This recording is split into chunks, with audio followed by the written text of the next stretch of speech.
I want to talk a little bit today about depth gauges. Some of you may call them rakers, drags, whatever. We're going to actually, and I know some people like to learn visually, so let's not make this harder than Chinese arithmetic.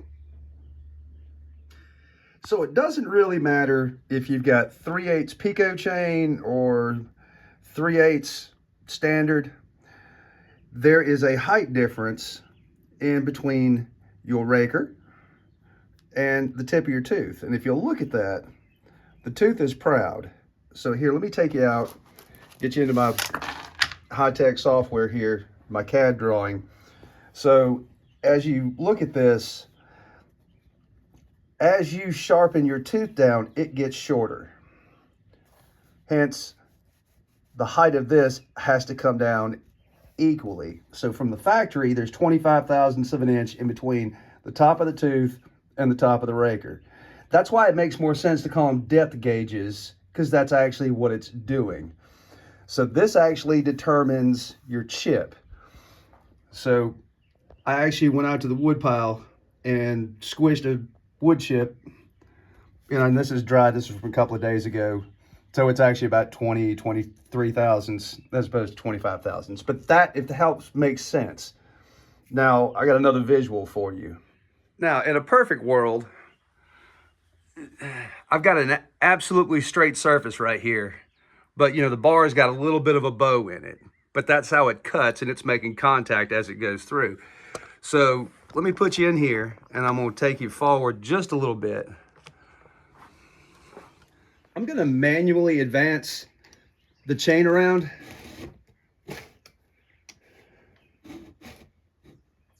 And I'm trying to do it slow enough so maybe we can catch this actually peeling wood.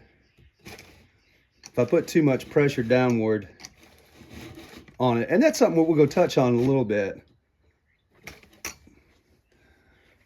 But you know, if you look in here,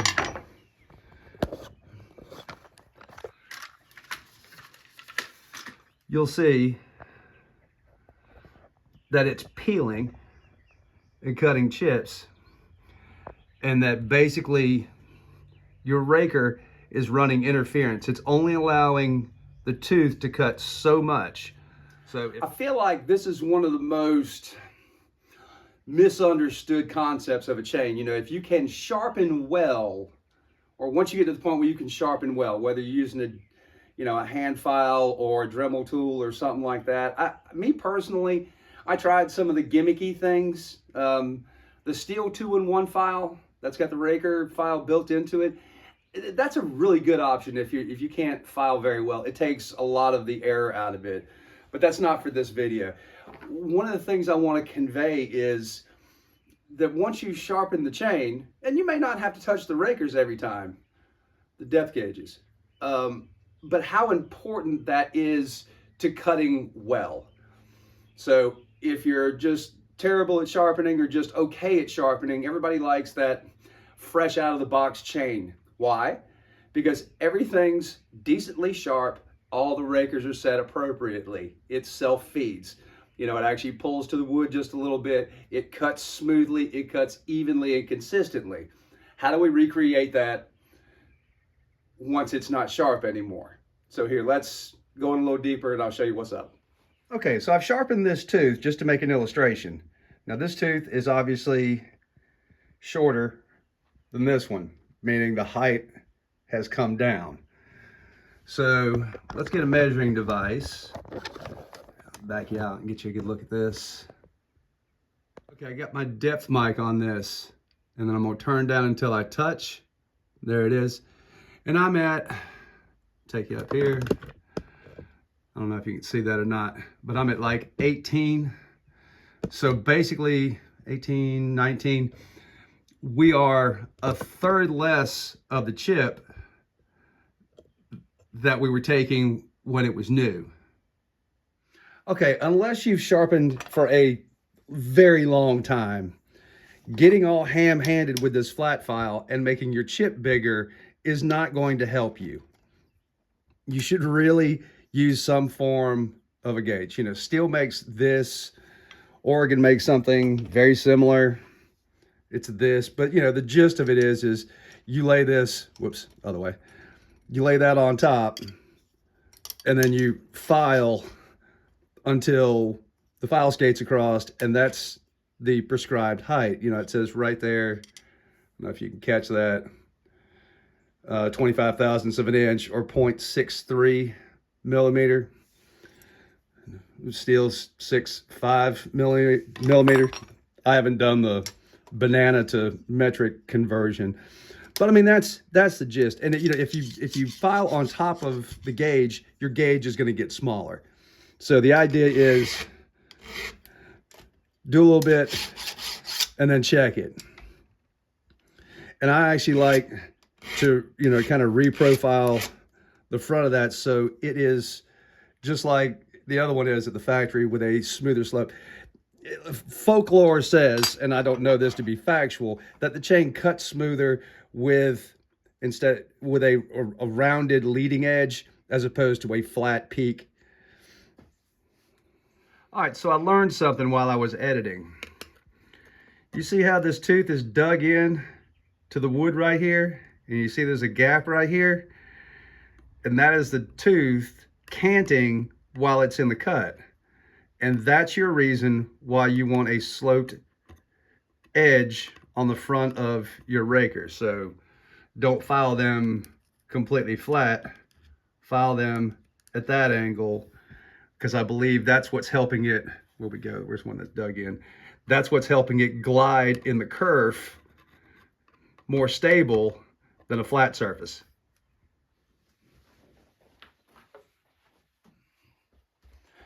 Honestly, and I think those of you who have sharpened a little bit, messed around with your rakers, the easiest way to screw up a decent chain, you know, a well-filed chain, is not to have your rakers set correctly. All right, so as a good round number, your chain at wide open, full throttle in the cut is moving at about 80 feet per second. Now, you start getting all ham-handed because you want it to suck up to the wood. Learn to sharpen the tooth better first. The flat file is not your friend. Your flat file is to tune your chain. You think about it that way. If you take a couple more swipes because you really like it to dig in, well, you're going to lose chain speed. And the idea of this chainsaw chain is that it is taking all these little micro cuts and the chain's moving at 80 feet per second. If you take too much off the rakers, you're putting too much drag on the motor, you're losing RPMs in the cut, you are going to cut slower and make bigger chips. So let's say you come down to 70 feet per second or 65 feet per second. Just because it's pulling you doesn't mean that you're cutting faster. Let's have a look at this old relic. All right, so this wood planer is manual, all right? So there is a height adjustment right there for your knife to feed that down. Actually, I've never had to use this. I just bought it because I thought it was cool. This thing's in really good shape. This is an old Sweetheart Stanley. Where does it say? Yeah, it's up here somewhere. You gotta catch it in the right light. But the idea with this planer is that you are shaving wood off a little bit at a time and the chips curl out of there. If you set this knife down way too low, this is like the inverted idea of what we're talking about. But if you drop your knife down too low, at some point in time, you're not going to have enough ass to push this forward. And that's what I'm talking about with your chainsaw chain. Here's another great reason why you shouldn't freehand with the old flat file. At least you're consistent, left and right. I don't care what kind of gauge you use. You know, a little bit goes a long way. This old Three Bears, this bed's too soft, this bed's too hard, this bed's just right. And that's where this raker discussion, depth gauge discussion comes in, because, you know, a little bit, you know, an 18 thousandths raker height below your tooth isn't going to really dig in and cut well.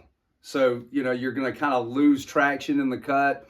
You know, your 25 thousandths to 30 thousandths is really going to eat well. You know, you start getting, and I'm talking about for us on the East Coast when we're dealing mostly with hardwoods, you know, a 35 thousandths raker in red oak and hickory and things that we cut every day, it's really grabby and jumpy in the cut. Sometimes enough to actually stop the chain. It's just biting in too hard, trying to take too much of a chip. The only way to fix that problem is to go back and refile all your teeth until all your teeth are shorter and you get back to that. So again, this is why I was talking about your flat file is that fine tune to your chain. Once you learn how to file the tooth, spend time on filing the tooth and don't try and freehand the flat file. It will. I want to thank every one of you for sticking around to the end. And if you haven't already, throw me a thumbs up and subscribe. All that helps the channel, and I sure do appreciate it. Anyway, I hope you learned something today. I like doing these type of videos where we can do some kind of a how-to, but be able to illustrate it in a way where we all understand and it makes sense. You know, chainsaw chain is so painfully simple, but so finicky, you know, and I hope this helps you dial your chain in and get you to cut faster and cut better, more consistently. Anyway, enough of me gabbing. Y'all have a great day, and I'll see you on the next one.